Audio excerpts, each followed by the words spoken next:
Bon, là, la situation est critique en ce lundi. Voilà, en fait, du coup, la semaine dernière, j'ai revu tous les prix de coûts de revient. Parce que du coup, là, j'ai fait la nouvelle collection, donc j'ai d'autres dentelles. Je vais déléguer la production, donc forcément, j'aurai d'autres coûts. Et je me suis rendu compte que pour la culotte menstruelle, j'étais perdante de 4 euros. Donc va falloir que j'augmente le prix de la culotte menstruelle. Que sur les bas, je gagne 5 euros. Et sur le soutien-gorge triangle et balconnet, donc le triangle il est un peu moins cher niveau prod, donc je suis à 30 euros. Et ça, c'est juste les marges avec mon site et sans compter les coûts du site. Sachant aussi que dès que vous payez en ligne, en fait, il y a 1,75% qui va à la plateforme de e-commerce. Et après, je ne compte pas les charges fixes de l'entreprise, je ne compte pas l'URSSAF, les impôts, et je ne compte pas tout la communication derrière, les charges du site. Donc en fait, clairement, là j'ai envie de déployer Asymmetrio, mais en fait, financièrement, ça va pas, je vais jamais réussir. Du coup, va falloir que j'augmente les tarifs. Voilà, le truc que je voulais pas faire. Voilà, c'est vraiment, vraiment ce que je voulais pas faire. Je voulais pas augmenter les soutiens-gorge, je voulais pas faire de plus de 100 euros. Et puis, je voulais surtout pas faire de différence de prix selon les tailles et de prix selon les produits, parce que en fait en soutien-gorge j'ai que le triangle et le balconnet et le soutien-gorge post-opératoire qui va sortir en octobre. Dans l'idée c'est ça, et après les bas pareil en fait, que ce soit une culotte normale ou une culotte menstruelle, selon le cycle de la femme et ce que vit la femme, je ne voulais pas faire de différence de prix, mais en fait financièrement je n'ai pas le choix, donc je vais devoir changer tous mes prix du site. Voilà. C'est un gros coup de mou quand même là, vraiment c'était vraiment pas ce que je voulais faire. Donc là, je suis en train de faire un petit brainstorming avec moi-même. Du coup, sur le site, en fait, je fais pas beaucoup de ventes. Je vais pas vous mentir, c'est soit des femmes qui connaissent Asymmetrio et qui connaissent leur taille, mais il y a beaucoup de freins. Le frein, c'est les prises de mesure. C'est en fait, les femmes sont conscientes que c'est du made in France, du sur-mesure, donc elles ont pas de mal entre guillemets à payer son ensemble.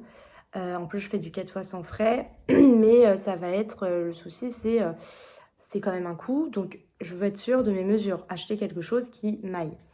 Même si il y a le simulateur de taille, même si il y a des tutos, même si j'ai des rendez-vous Calendly, vous pouvez m'appeler, on prend un rendez-vous, ça dure 15 minutes, vous m'appelez et en fait ensemble par téléphone je vous dis exactement comment faire, et après avec vos mensurations je vous dis votre taille.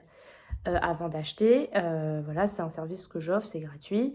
Alors que quand je fais des événements, que je vous rends compte, que je prends vos mesures, et bien les femmes, voilà, elles ont besoin de leur lingerie qui vont à leur taille. Il y a beaucoup de surprises au niveau des tailles en général.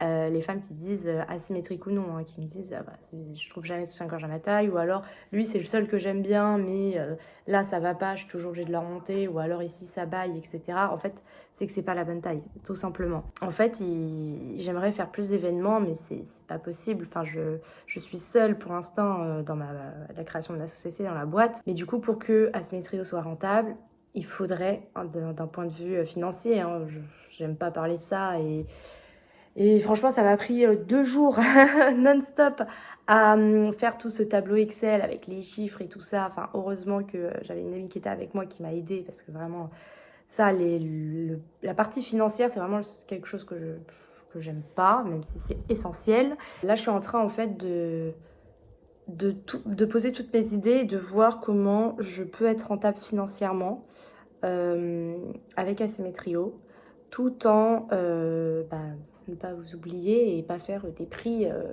exorbitants. Et surtout, moi, comment faire connaître la marque, et comment vous proposer un service de prise de mesure qui vous aille en fait. Là, ça va être ma tout mon lundi, je vais faire ça. Et évidemment, je vais vous tenir informé via les réseaux sociaux, via le site. Je vais faire un article de blog que je vais mettre sur le site pour vous expliquer tout ça. Et comme vous le savez, je joue la transparence, la totale transparence sur tout, sur les prix.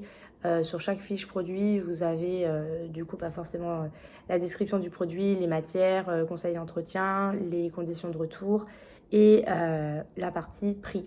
Et là, sur les prix, je vous indique vraiment tout, les prix des matières premières, de la prod, etc., etc. Aussi, je pensais faire appel à des revendeurs pour pouvoir développer la notoriété de ma marque et des ventes. Mais en fait, le souci, c'est que la marge est trop importante, ce qui est normal parce que les revendeurs, bah, faut qu'ils se payent, hein, faut qu'ils payent le loyer, faut qu'ils gèrent le stock. Mais en fait, moi, là, avec les prix que je vous ai annoncés, c'est juste ma marge à moi, sans compter déjà les charges fixes de l'entreprise et mon salaire, parce que je vais pas vous mentir, ça fait quelques mois que je me verse pas de salaire. Et là, c'est en plus, on prend 40% et encore 40%. À Paris, c'est 45% et en plus, il y a un loyer à payer pour, en gros, la place que j'ai dans la boutique. C'est financièrement pas viable, c'est impossible. Donc, voilà, je suis en train de revoir tout ça, tout mon business plan. C'est super compliqué, voilà, je vous cache pas. C'est mon choix, j'ai créé Asymétrio, mais aussi pour... Bah pour nous, les femmes, en fait, je trouve qu'on